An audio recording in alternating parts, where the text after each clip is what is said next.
And hello and good afternoon. I had just done a lesson on how to begin to hand drum, for calming and meditative benefits using a frame drum. And you can see that video. I've got it on this channel. And in that, I promised to do a bongo video for those of you. If you got an old set of bongos laying around the house or in the garage or another, this is the time to go grab them. We're all at home. May as well make good use of the time, right? And I'm going to go over some of the same things I did for the frame drum class, or the little lesson, I should say, not a class, but a little lesson. First, my name is Sherry. I have been and continue to be at this time a student of Christine Stevens, who is a drumming teacher, drumming for meditation, drumming for health, that sort of thing. And I'm a multi-instrumentalist, but one of the instruments I do play is hand percussion. And I've got drums all over the place. But anyway, little hand drums. And so I thought today, seeing as so many of you have bongos at home that you just don't know what to do with, but they keep hanging around the house, and you're hanging around the house, let's make good use of it.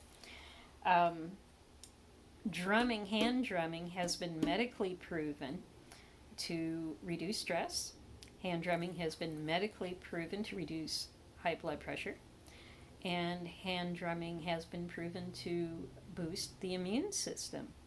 So this is something that's so easy to learn. So why don't we utilize this? If you don't have bongos and you don't have any hand drums at all, that's nothing to worry about. You can take a Lowe's or a Home Depot, those buckets they sell. If you have one of those, you can turn that upside down and use one of those. You could use a pot or a big pan, from usually a pot, out of the kitchen. And, because we're not going to be hitting it hard, you can use one of those. You can use the tops of your legs,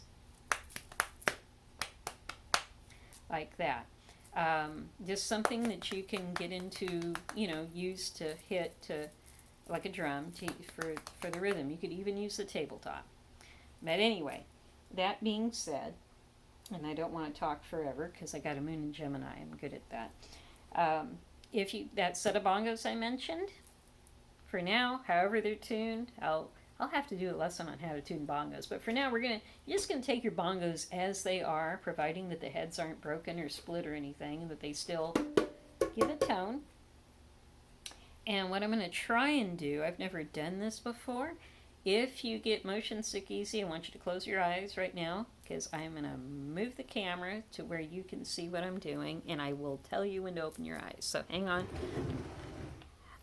I'm shifting everything. I'm shifting my stool. I'm having to utilize the natural daylight in my home because I don't have an Eric Perez set up with the...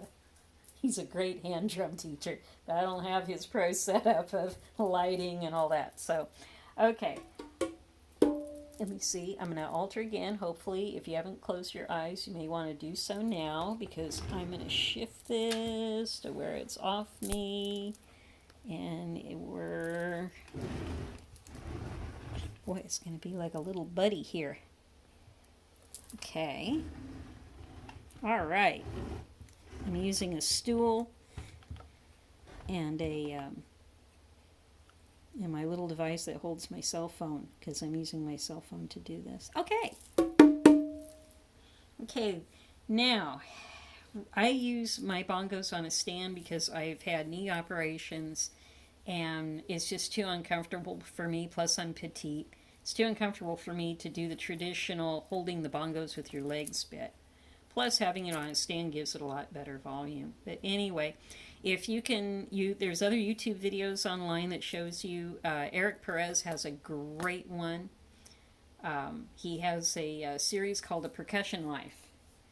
So he shows you how to hold the bongos with, on lower below the knee with no problem. So check into that. He's a great guy, great teacher. I do learn stuff from him. But for today, it's not about the fanciness of playing. So with a bongo drum set, we've got two drums here. We've got the bigger drum, which will go to your left. At least that's the way I play, and the smaller drum to the right.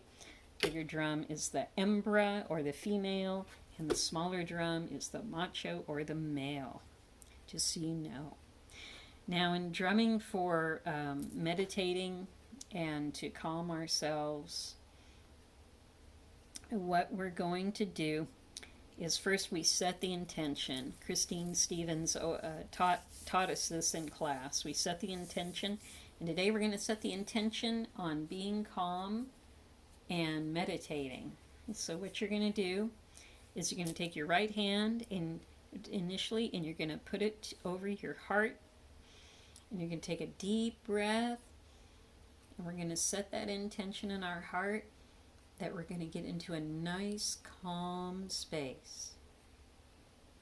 At the end of our inhale, we're going to put our hand on the drum, and then we're going to put that intention in the drum going clockwise. We're going to do it with our hembra. We're going to take a deep breath again, set that intention for calmness and peace, inner peace. And then we're going to do the same thing. We're going to set that intention into the macho. Now I suppose you could do both hands at the same time, but I like to do it this way when I'm doing for meditating.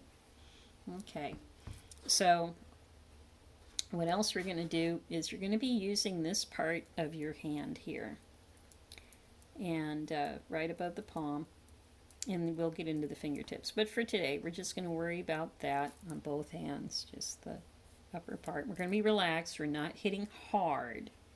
And speed is not the thing in this type of exercise. So we're going to learn the first rhythm that anybody ever learns, whether they be human or a bird or a four-legged.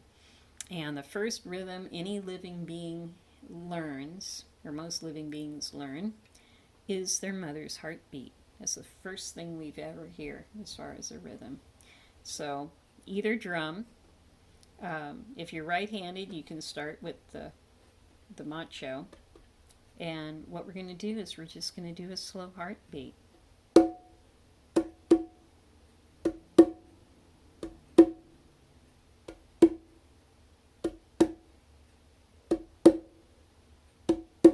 Now you can do that with both hands, or you can alternate. We can go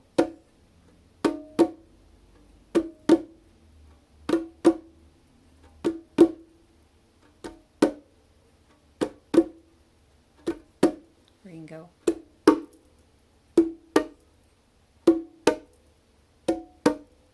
Da-doom, da-doom, da-doom, da-doom, or da-doom, da-doom.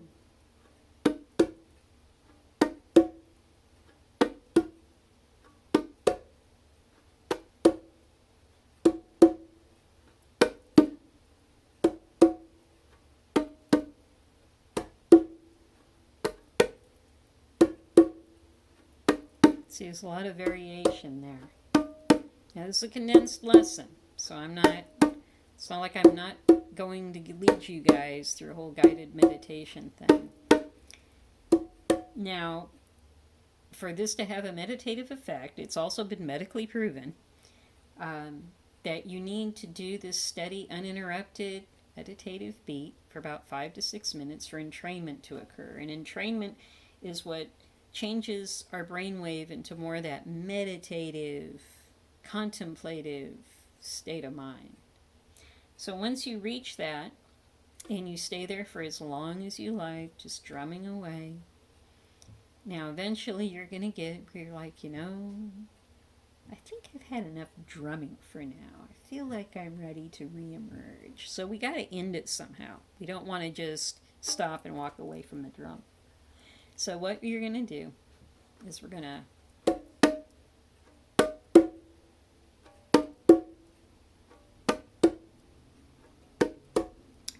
end with what's called a rumble. And a rumble is going to be using your fingertips. So as you come out,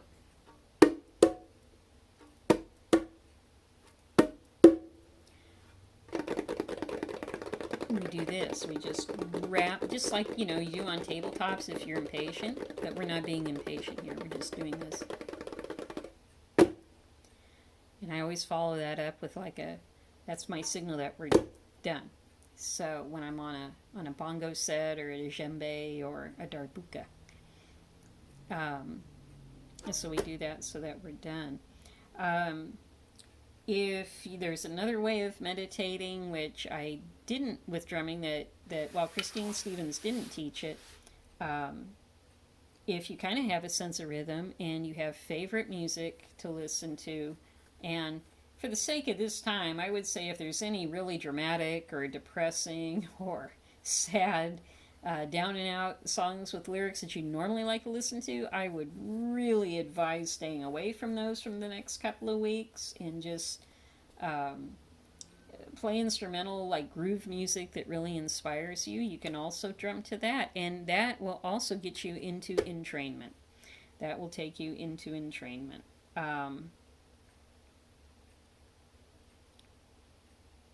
I think I forgot to tell you guys to open your eyes. Oh no!